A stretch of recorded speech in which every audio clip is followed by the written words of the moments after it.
Appears so. All right, Tom, thank you. Joining us now, Senior Fellow at the Foundation for Defense of Democracies, Peter Doran. Peter, good morning to you. So we have items that have been the major sticking points now really for months, for weeks.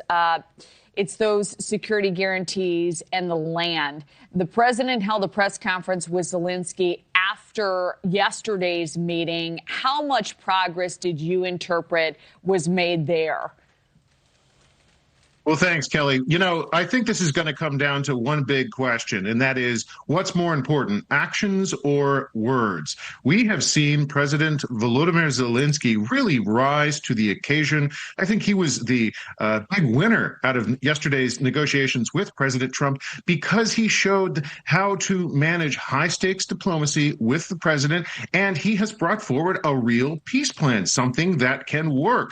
The problem, as we saw, is President Putin, who spent the weekend not talking peace, but launching missiles and drones once again at Ukraine's civilians. You know, the real problem here is going to come down to security guarantees, as you said. The Ukrainians are already thinking ahead. What happens when Putin breaks his promises, which he is likely to do without rock-solid security guarantees, Kelly? Right. And many, including Zelenskyy, say they don't believe Putin is serious about peace here. So what are your thoughts on his ultimate objectives and, you know, some of the threats the president's made also about removing the U.S. from these talks, stepping away? Well, I think that is President Putin's ultimate plan here. It is to run out the clock to hope that President Trump grows frustrated and redirects his attention elsewhere.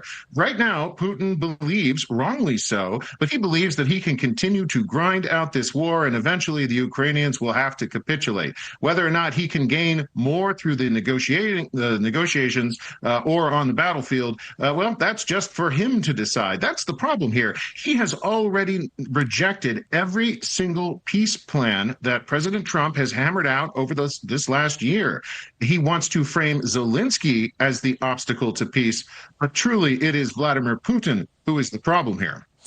On the Russian side, you also have some economic woes, you could say, forecast for 2026. And the Washington Post outlined those, essentially saying that it's going to be problems with the oil sector, possible banking crisis as prices for Russian oil plummet over these sanctions. Do you believe Putin is being squeezed in this way? How much pressure does that add to his side to potentially come to the table and make a deal? Well, oil is the key to ending this war, cutting off Vladimir Putin's pipeline of petrodollars, those dollars that he uses to funnel into his war machine. Well, that's going to be the key. We have put some serious sanctions on the table. Russia is feeling the heat, and looking ahead into 2026, Vladimir Putin has a lot of bad options ahead. He is going to have to either raise taxes on his oligarchs, people who keep him in power, or start printing money. That's something that no one in Russia wants to do. So he has some really bad options ahead of him, so long as we can maintain that vice grip on his war economy, and that means shutting down the oil. President Trump has pulled some punches so far, and he needs to implement all of the powers he has to squeeze Putin's oil economy as much as his military.